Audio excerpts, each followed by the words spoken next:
Hello everyone, it's Attacker72 here, and for today. So in this video, I'm going to be doing something pretty differently today, as I'm going to be reviewing the most anticipated, or should I say one of the most anticipated movies that has been long awaited by the fans, Five Nights at Freddy's. Now, if you don't know, I actually am a huge fan of the series, and I actually have been supported it ever since the first FNAF game back in 2014. So you can tell that this movie, after so long, is finally coming out, and even just recently released, is something else, and it is currently on theaters right now, or if you're not into theaters, you can pretty much just watch it by streaming with Peacock. So in this video, I'm going to be doing a full-on review on how I feel about the FNAF movie. First of all, these are my thoughts and opinions about this, and second, this entire review video is basically a spoiler, so there's not going to be any spoiler-free type of content in this one. So if you don't want to see any spoilers or hear me talking about any big parts about it,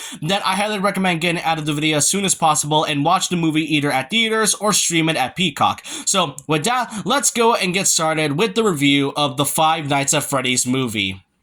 First of all, we have to at least talk about the development. When the game first came out in 2014, it went by a long storm. The FNAF series has become one of the most culturally well done horror franchises made by Scott Cawthon, and a movie was already pitched in. The thing about this though is that this movie has been in development for over 8 years, almost 8 years to be exact, and it was pretty much in development hell for a while. It started at around 2015 when Warner Bros. Decided to, basically required the rights of the FNAF series along with the permission of Scott Cawthon, but then at around 2017, Warner Bros. Decided to just stop the project and dropped it, but thankfully Blumhouse Productions came along, and Blumhouse is known for making some pretty well done movies along with some mediocre ones like Truth or Dare. And as time went on, we got in some more details about the movie along with Scott Cawthon having its own, being part of this whole thing, and then afterwards, earlier this year, we would finally get to see an official trailer, and then the release date, which was recently just yesterday on October 27, 2023. So, was it truly worth the 8 years of waiting? Well, first off, let's talk about the characters.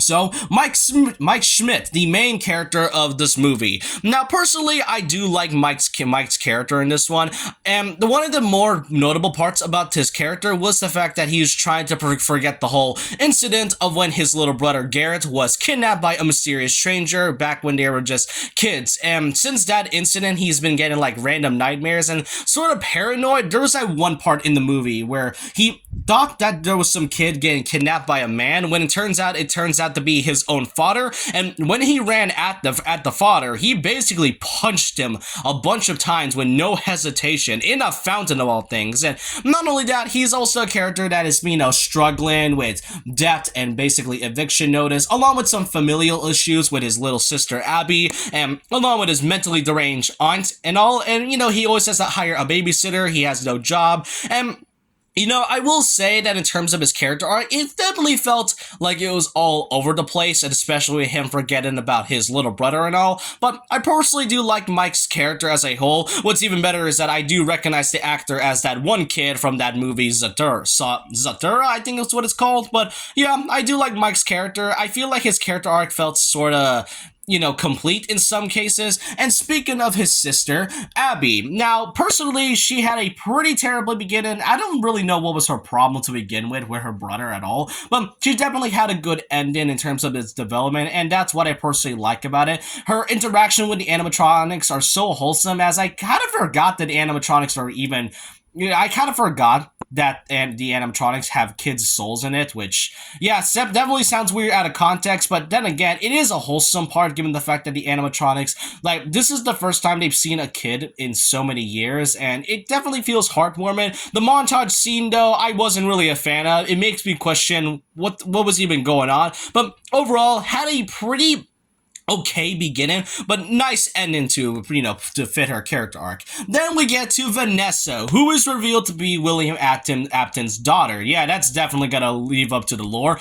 Genuinely, the FNAF lore is already crazy enough as it is, and we have to add Vanessa in this one, along with the fact that she's a daughter to William Afton of all things. I personally think she was a character that it was okay, I guess. Her twist being the fact that she was the father of William Afton, it was sort of executed well, but I kind of saw it by a long shot, given the fact that she knows a bit too much about the missing children and the animatronics and such, and the fact that she gave out some pretty subtle hints throughout the entire movie. I get a feeling that she had something to do with William Afton's whole plan and all, and personally, I don't really know what happened to her at the end. I mean, she's probably in a coma, given the fact that she was stabbed at the very end of it, but who knows what her fate is, but she's pretty much an okay character. And speaking of William Afton, here we got the main man himself, played by none other than Matthew Lillard, who is no stranger to playing a few horror characters in his past career, such as Stu from the first Scream movie, and most notably, one of the most funniest parts is that he played Shaggy from the Scooby-Doo franchise, in most notably the live-action movies, and some cases the cartoons and cartoon movies too, which is pretty uncanny but hilarious to hear that Shaggy is playing William Afton, the main antagonist of the FNAF series. Now, the thing about it though is that he only had 10 minutes of screen time, but the thing about it though is that he played those parts perfectly. Even though his screen time was short, he made the most out of it, and I love how unhinged he is throughout the movie. It shows that his part as Stu from the first Scream movie really played an impact on him, and given the fact that he played quite an unhinged character in the entire franchise, I really think that Matthew Lillard played a perfect role into this. I honestly would have thought of either Willem Dafoe, but Matthew Lillard, you absolutely did a phenomenal job playing as the one and only William Afton himself. Oh, and we cannot forget some of the more notable, cameos and such. For example, Corey X. Kenshin. We also got MatPat, who, funny enough, actually says his catchphrase of "It's just a theory, a game theory and all." Well, I mean, just a theory and all. But to really see MatPat in this movie definitely left a shock to me. And we can't forget the other FNAF YouTubers, such as most notably Dako Raspowski and also 8-Bit Orion. To really think all these FNAF YouTubers came to be in this whole entire film really shows how passionate this film was, along with the fact that this was like a love letter to the fans of the franchise. It is a shame though that Markiplier wasn't able to be in this movie, as it was confirmed before this movie came out during a live stream that Markiplier wasn't able to be in the FNAF movie due to his scheduling issues, along with him working with the Iron Lung movie, so he wasn't able to be in this movie, which is a shame though, since he was, if not the king of Five Nights at Freddy's. However, Scott Cawthon did confirm at some point that maybe if they have the chance, they will bring Markiplier into a possible sequel, which I do personally like. There was also a few side characters, such as the babysitter, who unfortunately ended in the most tragic way possible by getting chomped in half by Freddy. She wasn't really that much of a bad character. She just kind of was a bit misunderstood, and her death kind of felt unnecessary, but sort of understandable. We also got to see the aunt, who, honestly, I hated her already from the fact that she just probably wanted to get Abby in order to get the money and all, and probably not pay child support and such. But really, some of the side characters I wasn't a fan of, but I do really love the cameos in this one.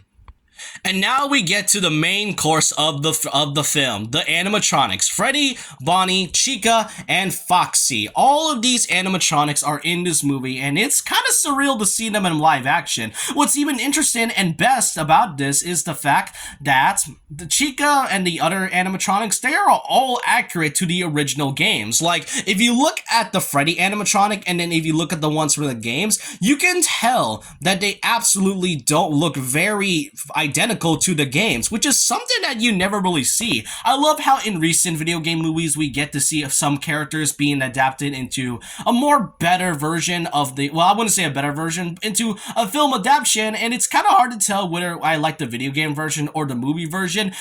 But looking at the FNAF movie and then the original games, you can tell how identical they are. What's even great are the small details they've given these animatronics, such as the fact that Foxy has his humming tune from the original game, which I surely appreciate. And even better is that I can't honestly tell if these animatronics are either are like actual animatronics or people in suits, because they are so well moved, and the way they move in the entire movie is something that you really can't imagine. Like, they really move like they're actual robots, despite the fact that they're basically kids inside of these, they're basically kids' souls inside of these robots, and that's something to say at least. I couldn't, and it really, that's the best of these animatronics. They're so accurate to the original games, along with the fact that they are real animatronics. No CGI, no people in suits, like real robots, and that's what I love the effort into this.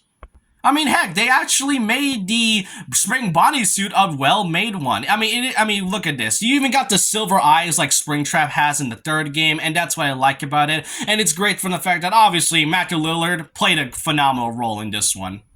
What even shocks me the most are some of these small Easter eggs shown in the movie, such as this Brook animatronic, which is actually Sparky the dog, who, if you don't know, was sort of like a hoax animatronic. Either he was a scrap animatronic that was removed from the game, or it was just like some sort of rumor that the FNAF fan base made. But to really see Sparky in this movie, pretty much in fruition, is kind of surprising. I never really thought the film and the producers would actually make some sort of small Easter eggs like this, but that's what I liked about this movie. The most unfortunate part is that I really wish Sparky the dog was a real animatronic in the series. I really would have loved to see what his character would have been like, and to see like a real animatronic model along with what he would look like makes you kind of wonder what he would have been in the game if he was never scrapped, or probably never been a rumor to begin with. But that's what I appreciate the most from these.